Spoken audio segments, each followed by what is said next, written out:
How can your wife, the mother of your kids, express to you how stressed she is, how much she has an overload of responsibilities, and your response is, I don't know? A lot has changed in the last couple of months with me and Michael. Here we go. Ready? After Glenn was born, Michael didn't help much. I had to learn how to deal with one baby, make a bottle, and hold a different baby at the same time. This is not what I pictured when I signed up to be a mother. I signed up to parent together. It's very sad to see that Amy and Michael haven't progressed since last season. I mean, we know that now they're no longer together anyway, but it is very sad to actually see how it goes down. You know, Amy last season was expressing how she's got the two boys, but she's literally doing it all alone. She's married to someone, she's living with someone who's supposed to be her husband, who's supposed to be a dad, who's supposed to be a father, but in reality, he's just being a mannequin. He's just being there and doing nothing. Effortless. Now, of course, you know, last season, Amanda definitely told Amy that she needs to speak up and she needs to let him know that, hey, your behavior is not acceptable. Okay? Because at the end of the day, these kids are not just mine, they are our kids. Okay? You know, and you got to imagine, though, how he would be co-parenting as well. You know, I can't imagine what their relationship's like right now. Does he make effort to come and see his boys? When he does see his boys, does he take them and look after them by himself? Or does he, you know, do that thing where he will play with them when Amy's there? Do you know what I mean? Because I know some people do that and I find that very strange, you know. They can never take their child to actually look after their child by themselves, but they'll happily come and see them as long as mum's there. So at least they can just watch the child. Some people even take their children and then they'll take it to their family's house and let their family play with the kids while they're just there existing and not even doing anything. I don't know why some people sign up to be parents, and also sometimes I don't know why people sign up to be parents with the wrong person. But again, I guess that's subjective because sometimes you don't know how someone is going to be a parent before you have a child with them. So, you know, it is what it is. But it is very disappointing. I got so much on my plate. I got mom, I got the boys, I got Tammy. She's coming home. It's like, how do you do all these things?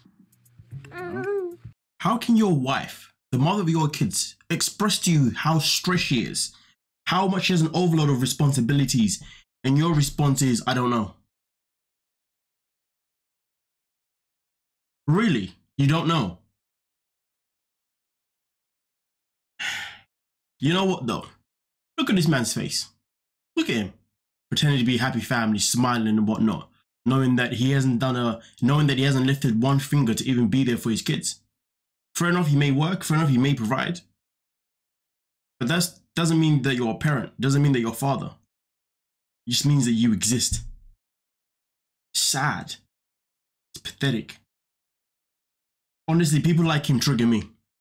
Really dislike people like him. Can't stand them.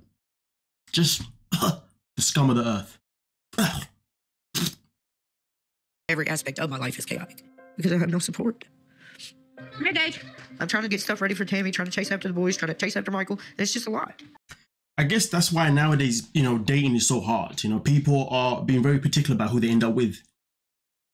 But still get it wrong, to be fair. I find that there are more people who still end up with the same person that treated them like poop rather than someone fresh who's completely different. When I say the same person, I don't mean going back to the same person that treated like poop. I mean dating someone new, but they're basically the same person as the person before.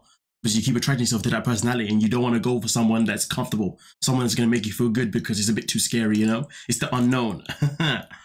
But honestly, man, it breaks my heart to see, not just Amy, but just see anyone in this world breaking down because they have no support from the people that's supposed to love them, you know? And it's crazy because obviously Tammy is coming home and, you know, we know Tammy is going to be staying with her. And we know that obviously Tammy is somebody that generally requires a lot of care. But I say generally because this is the old Tammy. Tammy is a new person now. Tammy may not need the care. It may not need the support as much as she used to. Maybe Tammy's in a new mindset. Maybe Tammy's in a place now where she's like, no, you know, I'm here to help you. You know, because I've got to stay active so I don't, you know, go into my old ways. So maybe she's going to be in for a surprise, but that doesn't change Michael's role in the situation. Not at all.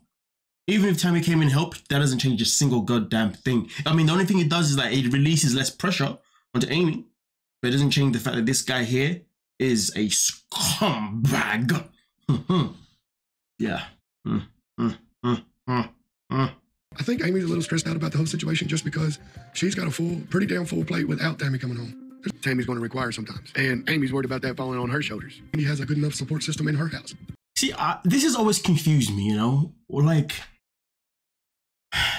the family doesn't have to help you with the kids. No, they don't. I mean, they don't even have to help you with Tammy, right? But the fact is that nobody has to help Tammy, realistically, right?